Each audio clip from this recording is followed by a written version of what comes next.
যে আপনার তেলটা কিনে গাড়ি চালায় সে কি মানুষ না? যে এই জিনিসটাকে বিদেশি বলে বাজার থেকে কিনতেছে, এটা ইউজ করার পর তার গাড়ির ক্ষতিগ্রস্ত হচ্ছে, সেই গাড়িটা কি সে তার কষ্টের উপার্জন দিয়ে কিনে নাই? এটার কাঁচামাল আরব আমিরাত থেকে আসে, বাংলাদেশে প্যাকেজিং হয়। আপনি যে তেলের গেলেন এটা কি আরব আমিরাত থেকে আসছে? এই তেল কোথা থেকে এনেছেন? আপনি একটু আগে বলেছেন এটা হেমায়তপুর থেকে আনছি আমি। তাহলে হেমায়তপুরে উৎপাদিত তেল আপনি কেন দাবি করছেন এটা আরব আমিরাতে? এই যে যে আপনার তেলটা কিনে গাড়ি চালায় সে কি মানুষ না? যে এই জিনিসটাকে বিদেশি বলে বাজার থেকে কিনতেছে, এটা ইউজ করার পর তার গাড়ির ক্ষতিগ্রস্ত হচ্ছে, সেই গাড়িটা কি সে তার কষ্টের উপার্জন দিয়ে কিনে নাই? এখন মানবিকতা শুধু আপনার জন্যই প্রযোজ্য। তাহলে যেই লোকটা এখানে ইউএই লেখছেন, এই যে আরব আমিরাতে তৈরি না, এটা আরব আমিরাত। আরব আমিরাত তৈরি না, আরব আমিরাতের প্রোডাক্ট তৈরি প্যাকেজিংটা এখানে। সেই প্রোডাক্টটার আপনি আমাদের এলসির কপি দেখান। উল্লেখ থাকবে যে এটার কাঁচামাল আরব আমিরাত থেকে আসে, বাংলাদেশে প্যাকেজিং হয়। এখানে বাংলাদেশে কোনো কিছুই তো উল্লেখ। জীবন অবাক না করলে কে করবে? 28% মিল্ক ফ্যাটের অবাক করার সাথে ফ্রেশ মিল্ক পাউডার। জীবন অবাক করুক প্রতিদিন। আপনি আমাদের এলসির কপি দেখান। আপনি যে আরব আমিরাত থেকে আনছেন সেটা এলসির কপি দেখান। আমরা হেমায়তপুর নট আরব আমিরাত, হেমায়তপুর তো এখানে। আপনার এখানে রেটটা কই, দাম কত? এটা দাম লেখা তো ইয়ে না। সুপার 40 কার? না না, উনি সম্পূর্ণরূপে অবৈধভাবে এই কাজ করতেছে।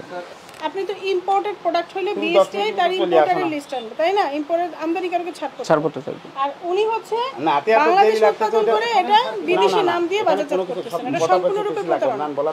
এখানে যে মোটোম্যাক্স এটা তৈরি করছে বা মোড়কজাত করছে, সেই নামটা কোথাও আছে? মোটোম্যাক্স এটা হচ্ছে ব্র্যান্ড, এটা হচ্ছে একটা ইন্টারন্যাশনাল ব্র্যান্ড। মোটোম্যাক্স কি আপনার ব্র্যান্ড? আপনি এই মোটোম্যাক্স নামে বাজারজাত করতেছেন, বাজারজাত করতেছেন। আপনি আমাদেরকে ভুল বোঝানোর চেষ্টা করছেন। না, আমি কিছু ভুল না, আমার জানা ভুল থাকতে পারে। আপনার জানা ভুল না, আপনি ইচ্ছাকৃতভাবে আপনি বিদেশি প্রোডাক্ট বলে আপনি এটা তৈরি করে বাজারে ছাড়ছেন, লোকজন এটাকে বিদেশি মনে করে এটা কিনতেছে। আমরা ওদের বিদেশি বলতেছি না। না, এইখানে তো বিদেশি তো আপনার বলা লাগতেছে না। আমি তো এখানে দেখতেছি যে এটা ইউএই। আপনি যে বাংলাদেশে এই যে কি জানেন পল্লবীতে এটা উৎপাদন করেন, সেটা কি কোথাও লেখছেন?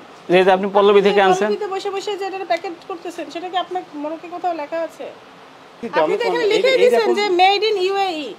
ইউএই কি বাংলাদেশের কোনো অঞ্চলের নাম? আপনি আবার মেড ইন ইউএই আছে এই প্রোডাক্টটা। এটা কি ইউএই? এই প্রোডাক্টটা প্যাকেজিং করতেছি আমরা বাংলাদেশে। সেই নামটা আছে যে আপনি এখানে আমি এই ধারণা প্যাকেজিং করছেন। না আপনি আমার কথা ডাইরেক্ট উত্তর দেন। আপনি যে তেলের গেলেন এটা কি আরব আমিরাত থেকে আসছে? এটা এই তেল কোথা থেকে এনেছেন? আপনি একটু আগে বলেছেন এটা হেমায়তপুর থেকে আনছি আমি। তাহলে হেমায়তপুরে উৎপাদিত তেল আপনি কেন দাবি করছেন এটা আরব আমিরাতে? আপনি বারবার কেন মিথ্যা তথ্য দিচ্ছেন? আবার ওটা গেল, তারপর আপনি এখানে প্যাকিং করতেছেন এটা বাংলাদেশ। আপনি তো প্যাকারসের আপনার নামও লেখেন নাই। এই যে আপনার তেলটা কিনে গাড়ি চালায় সে কি মানুষ না? যে এই জিনিসটাকে বিদেশি বলে বাজার থেকে কিনতেছে, এটা ইউজ করার পর তার গাড়ির ক্ষতিগ্রস্ত হচ্ছে, সেই গাড়িটা কি সে তার কষ্টের উপার্জন দিয়ে কিনে নাই? এখন মানবিকতা শুধু আপনার জন্যই প্রযোজ্য। আপনি যে তেল তৈরি করছেন, এই যে এগুলো সবাই বিদেশি প্রোডাক্ট মনে করে যারা কিনতেছে, তারা তো বিদেশি প্রোডাক্টের দামেই কিনতেছে। আপনার এখানে কোনো মূল্য লেখা নাই, কোথা থেকে আসছে লেখা নাই। সম্পূর্ণভাবে এটা যেটা প্রতীয়মান হচ্ছে, যেগুলো এখানেই তৈরি হচ্ছে, এখানেই উৎপাদিত হচ্ছে, এবং আপনি ব্যবসা শুরু করে আসে ব্যবসাটা কীভাবে করতে হবে সেই ধারণাটা পর্যন্ত আপনি নেন নাই, এবং আপনি আশা করছেন যে আমরা আপনাকে মানবিকতা দেখাবো। তাহলে এই যে হাজার হাজার লোক, আপনার এখানে কয়েকশো বোতল আছে এবং গুনলে তো এটা হাজারে চলে যাবে, তারা কি, তাদের প্রতিও তো আমাদের মানবিকতা দেখাতে হবে, কারণ তারাও তো, তাদের গাড়ির ক্ষতি হবে যদি তারা এই তেলগুলো ব্যবহার করে। তাহলে সেটাও দেখানো সরকারি কর্মকর্তার কাজ। আমরা এই যে পুরো বিএসটি টিম এসেছি, আমরাও কিন্তু আমাদের খাওয়া দুপুরের কাজ সব কিছু ফেলে এখানে এসেছি। কেন? এটা আমাদের উপর অর্পিত দায়িত্ব, জনগণ দায়িত্ব দিয়েছে যে তারা যেন প্রতারিত না হয় এটা দেখার জন্য।